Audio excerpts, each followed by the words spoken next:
Today we have the 2016 BMW X5. This vehicle has done just under 77,000 miles.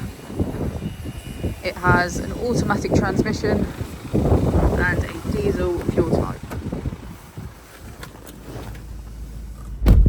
To the left of our steering wheel, we have cruise control as a feature, as well as our keyless ignition. On the right, we have voice control, automatic wipers, and automatic headlights. Moving on to our screen, we can access navigation, smartphone integration, media, and radio. If we put the vehicle into reverse, we can see that it comes with front and rear parking sensors. Just below is our dual zone climate control with heated seats on either side.